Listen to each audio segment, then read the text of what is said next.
Assalamualaikum warahmatullahi wabarakatuh. Selamat pagi teman-teman. Hari ini saya sebagai pribadi ya, bukan orang partai politik, bukan juga pendukung aktif pemerintah, kemudian juga istilahnya yang punya kepentingan lah, enggak. Cuman saya punya pandangan berbeda dengan orang-orang yang hari ini menganggap masalah ketika rekening selama 3 bulan tidak aktif itu tiba-tiba dibekukan. Artinya banyak sekali nih rekening ya, baik itu yang berupa tabungan ataupun yang giro atau yang tabungan valuta asing lah, yang kemudian tidak aktif selama 3 bulan sampai 12 bulan lebih ya, pokoknya di antara 3 bulan ke atas lah, itu banyak yang dinonaktifkan atau dibekukan. Tetapi teman-teman, bukan berarti uang itu hilang, enggak, tapi bisa kita kembalikan lagi. Kita tinggal datang ke ke bank tersebut, kemudian kita bawa tabungannya, nanti bisa diaktifkan kembali. Nah, setelah saya telusuri mengapa sih pemerintah melakukan ini, ternyata itu ada motif bagaimana pemerintah itu mengantisipasi dari penyalahgunaan rekening. Karena rekening yang tidak aktif selama 3 bulan lebih ke atas itu disebut juga rekening dormant. Dormant itu maksudnya rentan, itu dijadikan sebagai ajang jual beli rekening, kemudian dijadikan sebagai tempat penampungan dana ilegal. Bukan aktivitas-aktivitas yang itu aktivitas orang-orang yang punya kepentingan besar ya. Bahkan juga ditemukan katanya ini ada bantuan sosial atau bansos itu yang masuk ke rekening-rekening seperti itu, yang itu banyak sekali kayak gitu. Itu berita yang beredar, yang sudah terverifikasi oleh salah satu pejabat pemerintah ya. Nah, kemudian juga ini bagian dari cara upaya pemerintah untuk antisipasi juga dari pinjol-pinjol ilegal itu. Karena itu dijadikan sebagai tempat penipuan. Jadi ini saya mau cerita ya sedikit ya. Saya punya teman itu, dia sampai sekarang nggak bisa buka tabungan di bank. Padahal dia tidak punya salah apa-apa. Artinya dia sendiri sudah melaporkan ke bank secara pribadi. Kenapa saya bisa? Karena ternyata dulu memang teman saya ngaku kalau dia pernah waktu masih nggak tahu apa-apa itu dipinjam, namanya dipinjam untuk buat rekening. Kemudian setelah buat rekening, teman saya dikasih uang gitu, tapi teman saya nggak pegang tabungannya, nggak pegang apa-apa, karena cuma pinjam namanya kayak gitu. Ternyata setelah dicek di bank, setelah proses itu dibekukan lah, kira-kira riwayat transaksi itu gede-gede guys. Ada yang 200 juta, 50 juta, 100 juta. Dan suatu saat dia cek di Google, dia termasuk nama yang dicurigai sebagai penipu. Padahal teman saya itu bukan penipu gitu loh. Jadi artinya banyak sekali penipuan-penipuan itu untuk menghindari dari kejaran polisi, mungkin akhirnya mencoba memanfaatkan orang-orang yang nggak tahu apa-apa, dipinjam rekeningnya, dibuat penipuan semacam itu. Jadi Bapak Ibu sekalian, teman-teman yang hari ini rekeningnya dibuka, santai saja. Siapa tahu ini bagian dari cara menghindari aktivitas yang lebih berbahaya terhadap negara kita ini. Tentu karena apalagi gini ya, apalagi misalnya nih ada banyak pejabat-pejabat yang misalnya ya mohon maaf berlaku korupsi, berlaku ini, yang kemudian menggunakan cara-cara seperti itu. Nah, ini menurut saya anggap itu bukan masalah, karena kan negara tidak mau ngambil uang rakyat, enggak, tapi negara hanya ingin menghindari, mengantisipasi. Saya kira itu langkah yang tepat untuk rekening kayak gitu.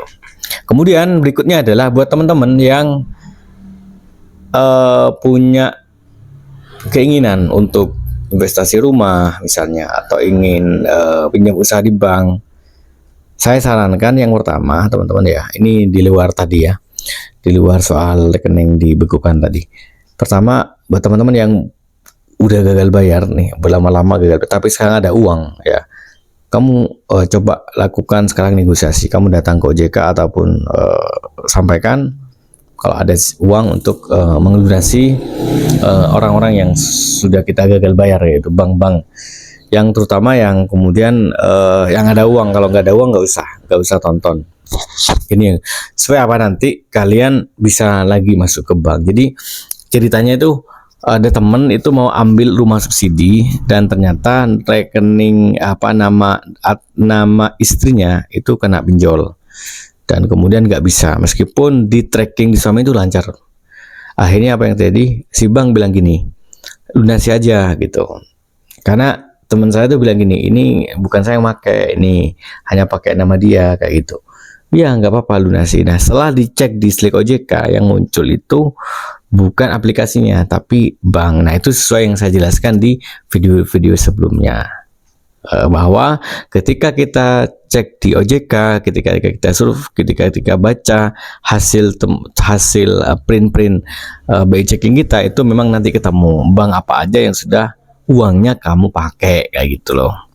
Itu, dan nanti bisa dicocokkan angka nominal yang ada di bank tersebut. Itu mengenai teman-teman yang ingin bersih BI checkingnya. Kemudian berikutnya adalah buat teman-teman yang hari ini berusaha untuk bekerja keras semaksimal mungkin, ada ide usaha yang menurut saya bagus dikerjakan di rumah, yaitu jadi afiliator. Jadi gampang saja, banyak banget di YouTube tanpa berbayar, ambil gratisan aja, nggak usah ikut kursus, nggak usah dulu. Yang penting kamu di situ belajar, kamu aktifkan afiliasinya, kamu coba belajar konten, kamu coba ngasih tahu tips-tipsnya, tips beli ini beli barang. Jadi kan banyak tuh barang-barang kayak saya, barang di rumah nih banyak. Ya itu aja yang dijadikan sampling untuk kamu review. Lumayan, untungnya lumayan ya. Artinya supaya dapat sumber penghasilan yang pasti kayak gitu. Kemudian berikutnya adalah mengenai teman-teman yang kepengen pergi ke luar negeri. Saran saya untuk saat ini untuk tidak dulu ya, karena tahu sendiri kan ada bencana tsunami, ada bencana ini macam-macam. Ya di rumah aja dulu. Menurut saya gitu. Tapi buat kalian yang memang mendesak ingin harus ke luar negeri, ya sudah. Ini kan hanya saran saya sebagai orang yang melihat situasinya seperti itu. Nah, buat teman-teman yang kejebak dengan pinjol ilegal, gak usah dibayar ya. Tetap dicatat aja uangnya. Itu aja. Karena kalau ilegal tuh report banyak kemana, terus kita nggak tahu uang itu sumbernya apa. Terus kalau kalian takut ya catat aja, kalau bisa bayar ke mana, repot kan kalau ilegal. Jadi kalau saran saya mungkin karena Pak Mahfud MD bilang nggak usah bayar ya, tapi kita takut uang itu misalnya nggak jelas sumbernya, terus takut berpengaruh terhadap pola pikir kita, hati kita misalnya. Ya sudah, kasih anak yatim ataupun kasih bantuan untuk bikin jalan atau apa gitu kan yang tidak makan. Kan biasanya kan bisa dibikin jalan depan rumah yang dibuat jalur umum gitu loh. Itu kan menurut saya ya nggak jadi masalah gitu. Karena kan saya pernah dengar cerita ada orang yang menang togel sowan ke salah satu kiai, kemudian kiai itu ngambil pakai tangan kita, ternyata uangnya nggak dipakai buat pondok, nggak, tapi buat jalan. Jadi disumbangkan buat jalan. Tapi itu bukan berarti benar ya, apa togelnya ilegalnya benar. Yang pasti buat kalian yang kena ilegal gak usah panik, sesudah takut gitu. Ya saya nggak mau nyuruh kalian buat makan, nggak. Kemudian buat teman-teman yang hari ini masih susah gara-gara pinjol, masih takut datang, masih susah belum bisa move on.